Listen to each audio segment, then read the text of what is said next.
On this day in Seventh-Day Adventist history, April 21, 1879, James White was a businessman. If he bought a house, he sold it and he made a profit. He liked things just a bit out of the ordinary. In 1879, he decided to make some money. He would buy some mules at $80 a head, some covered wagons, and he could drive them from Texas to Colorado. You see, mules would fetch $200 a head there.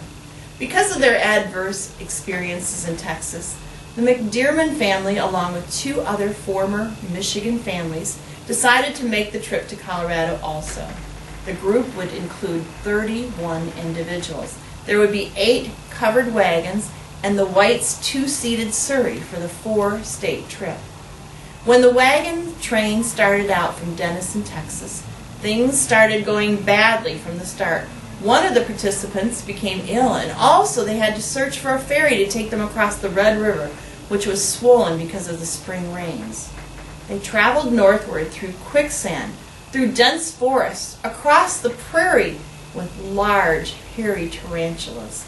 Many more rivers would have to be crossed by ferry or by fording, with the help of the Native Americans, who usually charged a quarter.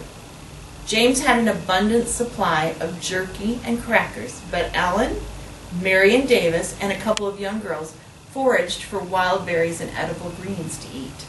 Unfortunately, as Ellen White says, there was not a cook in the group. Ellen White would be in charge of the spiritual welfare of the group. Conducting the worship along the trail, J.O. Corliss was the trail master, but had no experience in this and served better as a scout messenger and special assistant to the Whites. While their traveling companions looked forward to a better life in Colorado, the Whites were more anxious to meet their Kansas camp meeting appointment. When they finally intersected the railroad in Kansas, the Whites boarded the train to make their way to Emporia, Kansas for the camp meeting. Ellen White arrived at the campground thoroughly exhausted. She was 12 pounds lighter, but she was happy to be at camp meeting. For months she had feared that she would not be using her time and energies wisely.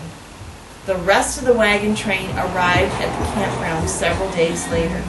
The Whites would make a few more camp meeting stops that summer, and it was some weeks later when they once again met the wagon train, their traveling camp companions, near the summer cabin in Colorado. And on this day, April 21, 1879, James and Ellen White, with 29 others, would hit the trail in Denison, Texas.